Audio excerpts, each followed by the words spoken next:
امت همیشه در صحنه چند لحظه پای تلویزیون منتظر باشین، جایی نریم برمیگردیم خدمت شما. یه کاری به این سپردیم، این کارش رو انجام بده، برمیگردیم. دنده رو چاق کن برو. وزیر محترم دادگستری آمریکا، قاضی اریک هولدر عزیزم، دستم به دامنت. میخوام وساطت مقام عظما رو بکنم. میدونم دسته بزن داری، ولی به این بدبخت بینوا رحم کن. آقا مجتبی رو بی پدر نکن، رعایتش رو بکنین. به جون آقا محمود نباشه، به جون رحیم مشایی قصد انفجار تو واشنگتن رو نداشته. اگرم با باندای قاچاق مواد تو مکزیک را داشته، برای ترور و انفجار و اینطور مایه ها نبوده. والا مواد میخواسته. قربونت برم. سب کن اسکیوز می. تازه همینم که مواد میخواسته رو اگه استراتژیکی نگاه بکنی، تقصیر اوناییه که عمل این بدبخت رو بالا بردن. این بیچاره اصلا وقت نمیکرده بره سراغ انفجار، که سرش گرم 100 جا بوده. درست های دکتر، والا من از حال و روزش خبر دارم. تو این داستان اختلاس بوده. والا از اون برم که اتمی بشار اسد هم که داره میفته. آخه قربونت برم، خودتون که بهتر میدونی. جاج هولدر عزیز، اریک جون، بیا این مسئله رو یه مشکل درون خانوادگی تلقی کن. خودمون بین خودمون درستش میکنیم. حرف منو قبول نمیکنی، حرف آقای دکتر رو گوش کن لااقل. راست میگه آقای اریک هولدر عزیز. دیگه از خوبر و لاکرمی که بدتر نیست. یه کاری کرده بگذارین ازه. یه رحمی بکنین، این تن بمیره کاریش نداشته باشین. همینطوری هم بلش کنین، دیگه عمری براشون نمونده. چرا گوهر خودتون رو به سنگ میزنین؟ باشه قبوله. تانکیو، واقعا تانکیو. بزرگی کنین و ببخشینشون. دفعه آخرشونه. در عفو لذتی است که در انتقام نیست. مرحوم ددی همیشه میفرمودن بزن بهادر، عرض میکردم یس. میفرمودن که مرام فقط مرام مداد پاک کن که به خاطر اشتباهات دیگران خودشو کوچیک میکنه. کاش همین الان های دکتر بمیرم و دیگه از این روزا نبینم. شما واقعا یه مداد پاکون بزرگ هستید. شرمنده اخلاقت. جیگرمو آتیش زدین با این حرفاتون. امت همیشه در صحنه، اینایی رو که گفتم نشنیده بگیرین. برنامه رو شروع میکنیم. بنازم به اقتدار نظام الهیمون که هنوز کشتیهای ما به سمت سواحل استکبار حرکت نکرده و فقط حرفشو زدیم.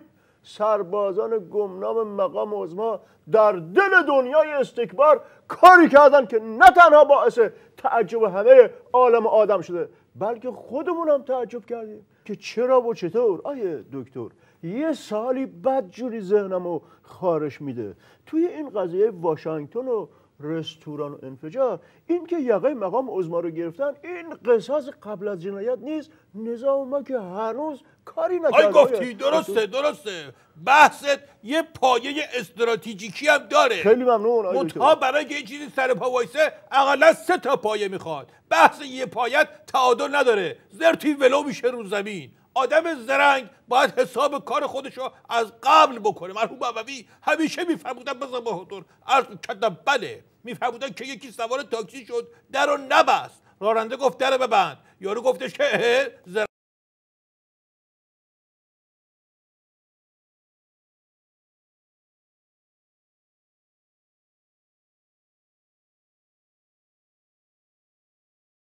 ما که هنوز کاری نکرده. آی گفتی درسته.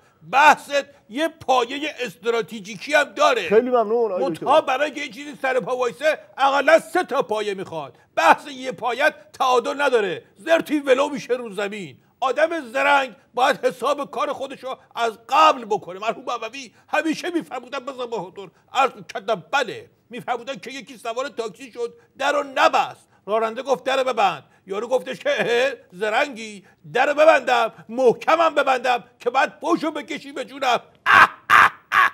یه مثال دیگه میزنم، بعد 2 تاشو با هم میزنم بهت. به پدره گفتن بچه رو برای چی میزنی؟ گفت فردا کارنامه‌شو میگیره، ولی من دارم میرم مسافرت، فردا نیستم. روشن شد یا همچین بزنم که تا فرداش جاش بمونه. اینم مال همون مثال قبلی، ولی با 1 درجه تخفیف. آیه دکتر، منظور من این دوراندیشی نبود. منظورم اون یکی راهنمود ابویتون بود که یارو داشت بچه‌شو کتک میزد. گفتن مگه چه کار کرده که اینجوری میزنش؟ گفت اگه میدونستم که چه کار کرده که میکشتمش. اینا بخور. آی دکتر مگه چه کار کردم؟ هیچی، تو همون دستگاه پیشگیری و قصاص قبل از جنایت بود. تو که داستان از مرحوم ابوی تعریف کردی، هم کردی. اگه جلوتو نگیرن ضربش هم میزنی دیگه. رو که بدی طرف آستری هم میخواد. آیه دکتر، درسته که لو رفتن این قضیه انواع و اقسام بدبختی و فلاکت رو برای نظام با خودش داشته، بیشترش هم تو راهه، ولی یه فایده استراتژیکی هم داشته. بگو بینم. مدت ها بود که ما دنبال نقطه‌ای بودیم، اون نقطه‌ای که شما رو به عنوان وزنه استراتژیکی وارد معادلات نظام کنیم. دنبال این بودیم که این بازوی استراتژیکی به کار بیفته. آی دکتر، آیا اینجا همون نقطه نیست؟ اولا که با دست با من صحبت نکن، فهمیدی یا نه؟ نقطهش هم عوضی گرفتی. مرحوم ابوی همیشه میفهمودن بزن بهادر، از میکردم بله. میفهمودن که اتوبوسه سر چهارراه که رسید یه پیرمردی بود تو مسافرها، عصاشو از پشت زد پشت شاگرد راننده. گفتش که اینجا چهارراه سعدیه. طرف گفت نه قربون، اینجا ستون فقرات بنده است. روشن شد یا همچین بذارم که ستون فقرات جا به جا بشه.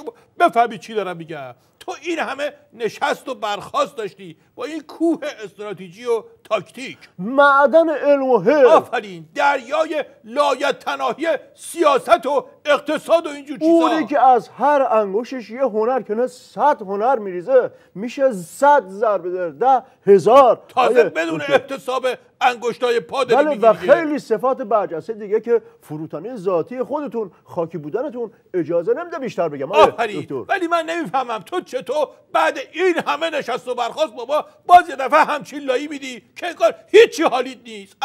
همچین میگه که این همون نقطه است که آدم میخواد سرشو بزنه به دیوار تیز. آیا دکتر اگر نتونیم زیر این کوهی که سرمون آوار شده بیرون بیایم که اول خود شما میری زیر سر رو له میشی، حالا ادای منو در میاری. من ادای تو رو در نیاوردم. من بهت گفتم که تو 2000 شعور استراتژیکی پیدا نکردی. بعد این همه رفت آمد مگه مقام عظما شعور استراتژیکی پیدا کرده زیر دست تو که من پیدا بکنم؟ تو استراتژیکی نظام هستی، مقام عظما